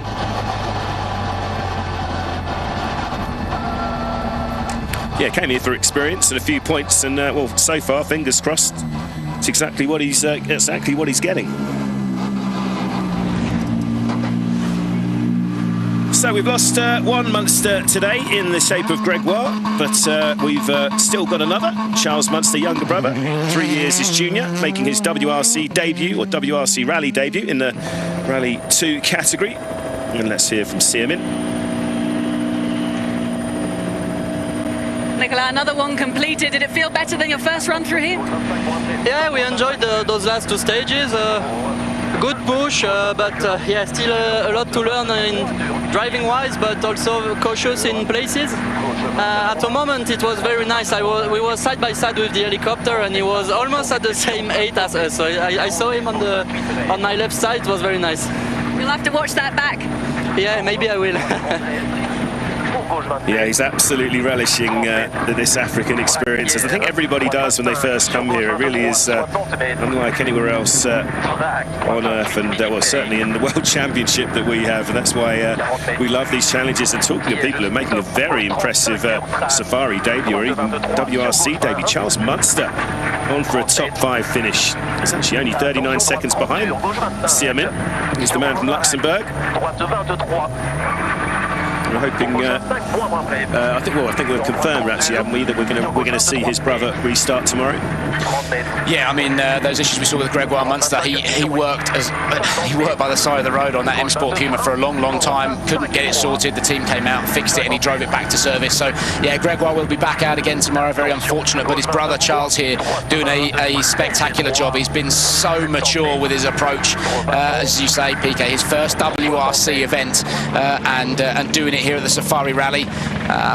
Yeah, he has been very mature, and he had a bit of a wake-up call on the first run through the Sleeping Warrior test. That's the next stage to come as well, and very difficult conditions. But Charles Munster has been told to look after that car. You can actually, see the Sleeping Warrior just in the distance. I was going to say that is the mountain, isn't it, in the distance? And I'm sorry to say, Chetty.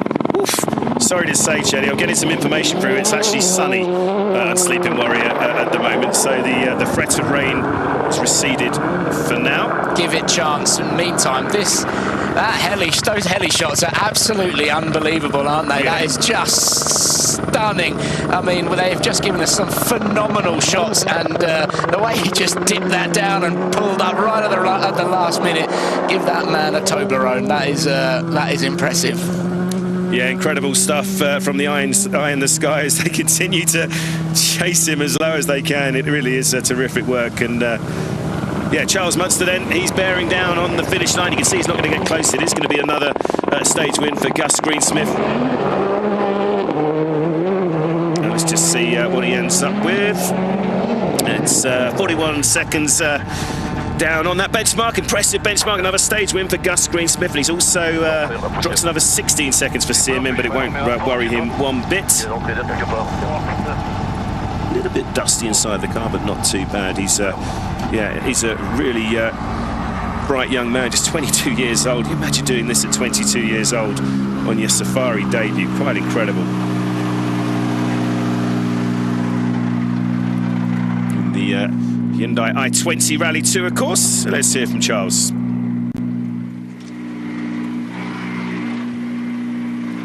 Charles, well done. That's another stage completed. Did you enjoy getting chased by the helicopter? Yeah, I saw it. It was nice. It's just we are full in dust, so it's quite complicated to see, but it's okay. Is it more than before? Yeah, this loop is even more than the rest of the rally for now, but we will manage it. Smells of clutch. So there, no, another wonderful run for Munster, and it was another Wonderful run as well, of course, for Elfyn Evans. Another stage win for the Welshman as he seeks to see what he can do at the top of the leaderboard. Obviously got Adrien Fourmaux in his sights. There's Sleeping Warrior, that's where we're heading next. Wonderful scenes, just confirmation then, look how tight it was. Wait, Tanak's second fastest, just a second slower. Another wonderful run from Fourmaux, 2.9 seconds down. Then Katsuta, Rovanperä, Espek and Lappi. Another stage win for Gus Greensmith, who's turned on the afterburners this afternoon. And Thierry Newville, you saw at the bottom of your screen, dropping 7 minutes or so in there. But it's still this man, Kalle Rovanperä, with all the carnage ensuing behind him. He just sails on through these stages, and it's looking like certainly odds-on favourite now with that 2 minutes and 17 second lead. Taka Katsuta in second, Adrien Fourmaux in third, so Elfyn Evans 42 seconds to make up. Thierry Newville still crucially in fifth place, but Gus Greensmith 2 minutes behind. But crucially, we need to follow Thierry Newville as he now tries to move on to Sleeping Warrior. It's a bit of an epic stage of 36 kilometres, and let's hope he can get to the bottom of those technical issues. And been a wonderful day as well for Adrien Fourmaux, and I think it'll be a nice time to hear from his team boss. A very proud, I'm sure, Rich Milliner, who's back here at the Naivasha Service Park. Rich, you said that you would be here next time Adrien got on a podium or next time he won. This is looking good at the moment. We've got to keep it calm, but it's looking promising. Yeah, certainly going as we would hope, but you know, just seeing what's happened already this afternoon, I don't take anything for granted at the moment. So he's doing a fantastic job, but it's a massive day tomorrow as well, and one of the toughest stages to come now after what we saw this morning. So still very apprehensive about everything, if I'm honest. I know you're heading off to the stages, so enjoy it. Thank you. Yeah, great to hear from Rich once again. It's been a typically sensational Safari Saturday. The final daunting pass through Sleeping Warrior is still to come as we look ahead to Super Sunday. Maximum 12 points available for the championship chasers, remember. Make sure you stay with us for the thrilling finale.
The famous Safari Rally has been part of the World Rally Championship since the sport's founding year back in 1973. It's an incredible blend.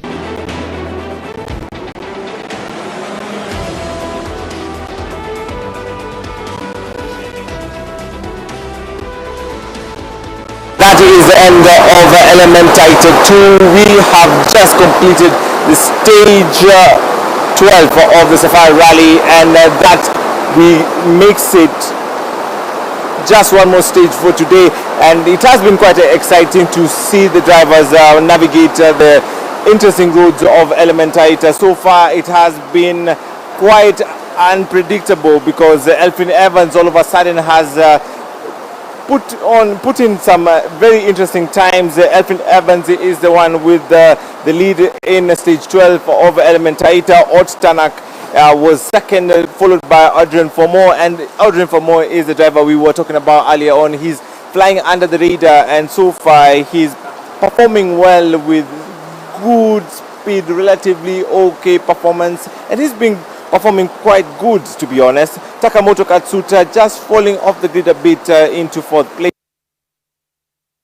Leader finished fifth in that particular stage, and that wraps today's live proceedings. But tomorrow we'll be coming live to you with the final stage in Hell's Gate. That is where we're going to be having the end of the Safari Rally, the Wolf Power stage, and it's going to be really exciting. Well, tomorrow we will be coming live. Do make sure to tune in. For now, bye bye.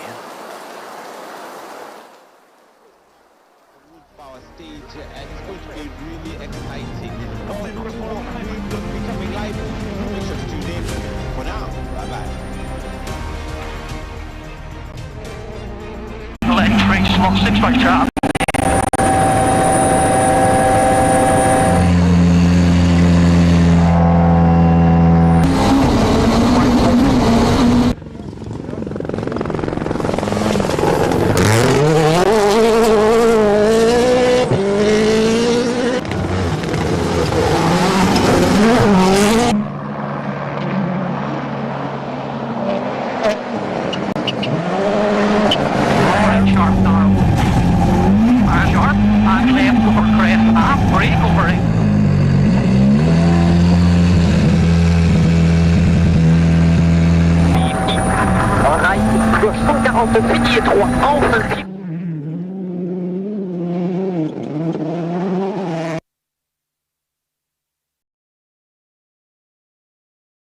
It feels okay, but I hear some rattling, so we'll see, but I think overall it's been an okay day, so good luck for the next one. Yeah, it's interesting, isn't it? I can imagine when you have a moment like that and you hit something, you'll hear all sorts of noises that may not even be real, but I guess you fear the worst, don't you? When you hit something, it takes your mind straight away off concentrating on driving quickly, and then you're starting to look for an issue. You're waiting for an issue to come of, have I picked up a puncture? What are the repercussions of having hit that rock?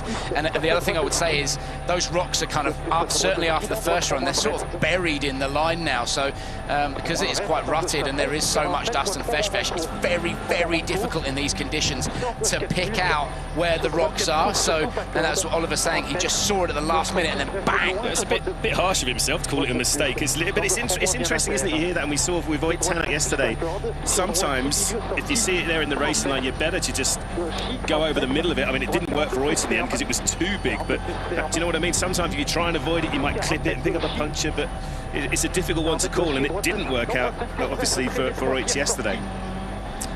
Yeah, I mean, it was. I think what we saw with Oit yesterday was him just being a total passenger, wasn't he? Yeah, he just had nowhere to go, and it was a big rock, and there was nothing he could do. He was actually on the way out of the corner. He'd already picked his line on the way in, but on stages like this, and Oliver's referring to, there's just nothing you can do about it. You see it at the last minute, and then you just collect it, but it's the mindset that comes afterwards. You might have been in a really good flow, but then you're almost waiting to be an issue. You're concentrating then on, have I got a puncture, have I got this, have I got that, and you step out of that mindset of being, that flow state of driving quickly.